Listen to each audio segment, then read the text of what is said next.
If you do A-level PE and you need to understand why stroke volume plateaus before heart rate does, listen up to this. So initially, when you start exercising, your stroke volume increases, and that's because your venous return increases as well. So if this is a diagram of the heart here, as you start exercising, there'll be an increase in venous return, and that will lead to an increase in stroke volume, which is based on Starling's law. However, there gets to a point during submaximal exercise where your stroke volume actually plateaus.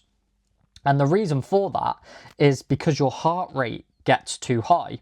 So when your heart rate reaches a certain point, the speed of the heartbeat is so quick that there's not as much time in between each heartbeat for venous return to get back into the heart, because that's the only time where blood can re-enter the heart, is when the heart is in diastole.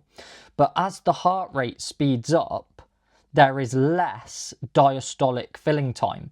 So at higher heart rates, there is less diastolic filling time. And if there's less diastolic filling time, that limits the amount of venous return. So that means that the ventricles would not be maximally filling with blood anymore. So as a result of a lower diastolic filling time, you'd say that there is less end diastolic volume, which is the amount of blood in the ventricles at the end of diastole.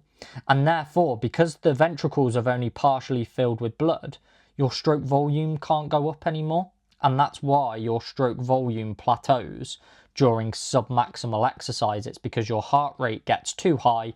It limits the amount of time venous return has to get back into the heart. The heart doesn't fully fill, and therefore that limits stroke volume.